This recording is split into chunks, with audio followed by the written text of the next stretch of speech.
वर्ग आज जो बंद निर्धार करके ये जो स्ट्राइक कर रहे हैं, ये जो मसला है इलेक्ट्रिक तारीफ का, ये जो तारीफ बढ़ा गया है पूरी तरीके से अनसाइंटिफिक तरीके से किया गया।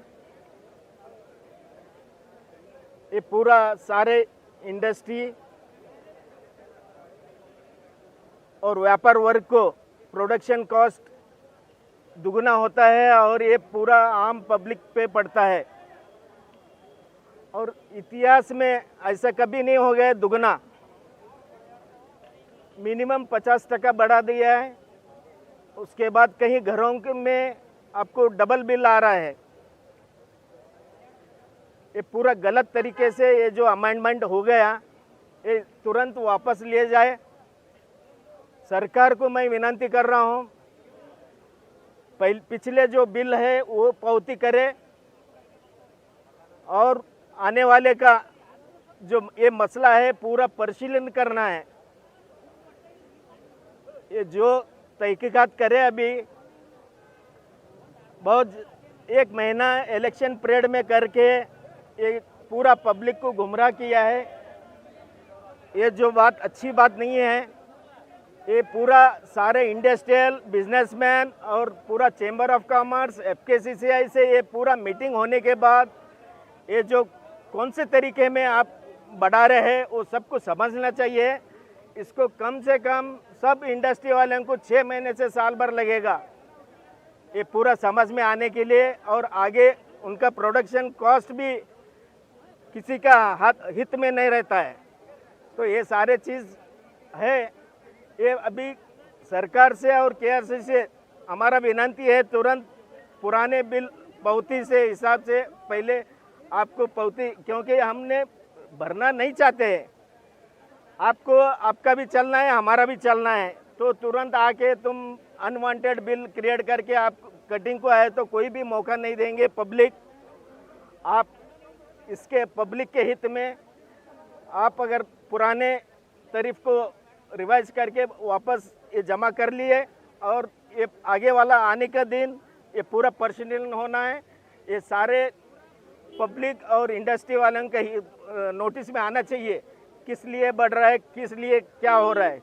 तो उसके बाद फिर जो भी होता है वो डिसीजन लेना चाहिए। राघवेंद्र मैलापुर, सराफ एसोसिएशन प्रेसिडेंट और कलबुर्गी होटल इंडस्ट्री में भी ताल्लुक़ रखता हूँ, इंफ्रास्ट्रक्चर में भी ताल्लुक़ रखता हूँ। सारे चीज़ रिटेलर्स के ताल्लुकात में बहुत लोगों को ये नुकसान पहुँच रहा है। ये आप सरकार जल्द से जल्द, आप सरकार के लिए हित में जो चाहिए आज 2 दिन में, 1 दिन में 24 घंटे में आप निर्णय लेते हैं, ये भी आपके हाथ में है।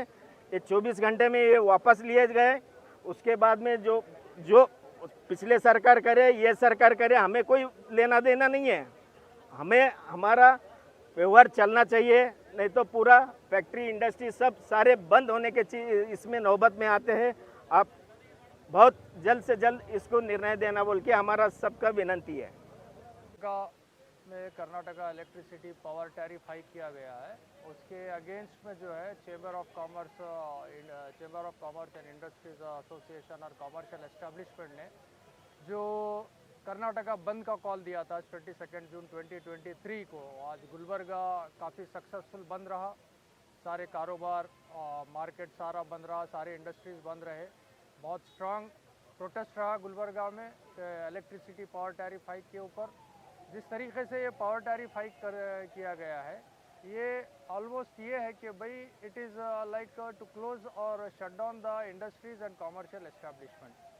लेकिन मैं ये आज के इशू को मैं थोड़ा सा पिछली तारीख को जाते हुए इसके तफसीलात दूं कि what are the reasons behind the power hike, जो इलेक्ट्रिसिटी पावर टैरिफ हाइक की गई है, इसके पीछे के जो रीजंस और वजूहत हैं ये मैं बताता चलूं। कि जैसे सबको पता है 2020 में जब किसान आंदोलन चल रहा था, उस वक्त में पार्लियामेंट में एक amendment, electricity power distribution act amendment 2020 जो पास किया गया, ये उसका नतीजा है कि 2020 में खामोश रह के वो बिल पास होने का जो देखा गया, आज उसके रिजल्ट्स जनता को भुगतने पड़ रहे हैं। वो जो इलेक्ट्रिसिटी पावर डिस्ट्रीब्यूशन एक्ट को अमेंड किया गया, उसमें एक चीज़ डाली गई है, इलेक्ट्रिकल कॉन्ट्रैक्ट एनफोर्समेंट अथॉरिटी। ये एक ऐसी अथॉरिटी बना दी गई है जो गवर्नमेंट के अथॉरिटी के ऊपर अथॉरिटी बना दी गई है। यानी कि पावर डिस्ट्रीब्यूशन कंपनीज को इतना पावर दिया गया कि वो अपने मर्जी मुताबिक as they wish they can hike the price of electric power. ये जो है, इसी के साथ हम उस वक्त में किसान आंदोलन, जैसे कि मैं कर्नाटका प्रांत रैत संघ किसान सभा से हूँ, हम लोगों ने जिस तरीके से ये बंद को बेंबला दिया, हम लोगों ने सपोर्ट किया, CPIM ने भी सपोर्ट किया। आज हम लोगों ने ये बंद में शामिल इसीलिए रहे कि ये ना सिर्फ किसानों, ये इंडस्ट्रीज़ के ख़िलाफ़ या कॉमर्शियल एस्टेब्लिशमेंट के ख़िलाफ़, ये आगे चल के किसानों के लिए भी बड़ा हानिकारक एक्ट है। ये जो इलेक्ट्रिसिटी अमेंडमेंट एक्ट हुआ है 2020 में, जिस वक्त कर्नाटका प्रांत रैत संघ, जो कर्नाटका में 2020 में बीजेपी हुकूमत थी, उसके पास बार बार डिमांड कर रहे थे हम लोग कि ये जो सेंट्रल गवर्नमेंट एक्ट पास कर रही है, इसके अपोजिशन करें, इसको रोकने के लिए काम करें। लेकिन दो चोर मिलकर ये बिल को पास कर दिए। लेकिन आज जो हालत आके खड़ी है, आज एक स्टेट गवर्नमेंट जो नई बनी है, ये स्टेट गवर्नमेंट जो रीज़न देती है कि भाई पिछली गवर्नमेंट ने ये बिल पास किया था या नया पावर टैरिफ हाइक किया था। ये बिल्कुल सही है कि भाई अप्रैल में पावर टैरिफ हाइक की गई थी, because of code of conduct उसको लागू नहीं किया गया, ये बात सही है।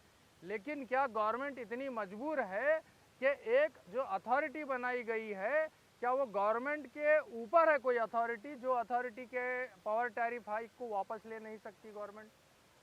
जिस तरीके से जो KREC जो है, कर्नाटका इलेक्ट्रिसिटी रेगुलेटरी जो बनी हुई है का अथॉरिटी, यहाँ पे उनका कहना ये है, और जो सेंट्रल का जो इलेक्ट्रिकल कॉन्ट्रैक्ट एनफोर्समेंट अथॉरिटी जो बना है, उनका कहना ये है because of power fuel price hike और जो नेशनल ग्रिड से, जो सेंट्रल गवर्नमेंट से जो पावर सप्लाई होता है, इसके चार्जेस बढ़ाने के वजह से, इसके टैरिफ बढ़ाने के वजह से हम लोगों ने ये टैरिफ बढ़ाई है।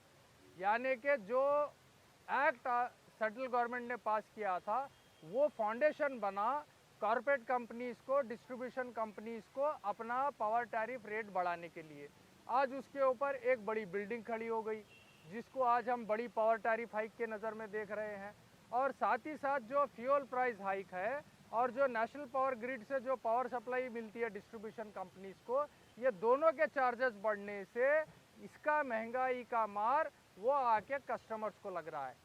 भले आप डोमेस्टिक कस्टमर हैं, चाहे आप कॉमर्शियल हैं, चाहे आप इंडस्ट्रियल हैं, ये सारे चीज़ें आके इस तरीके की हालत कर दी है कि इंडस्ट्रीज़ जो मार्जिनल प्रॉफिट पे चल रहे थे, अब ये पावर टैरिफ हाइक में तो वो सर्वाइव नहीं कर सकेंगे।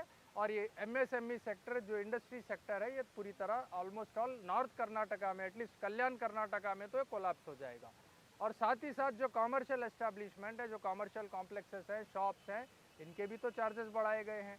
ये बेचारे जो रेंट पे रहते हैं, अब वो या तो रेंट दे सकेंगे या इलेक्ट्रिसिटी बिल दे सकेंगे, तो ये छोटे कारोबारी भी बंद हो जाएंगे। उसी तरीके से ये अमेंडमेंट में जो एक चीज़ बोली गई है, there will be a thought on giving free power supply to farmers.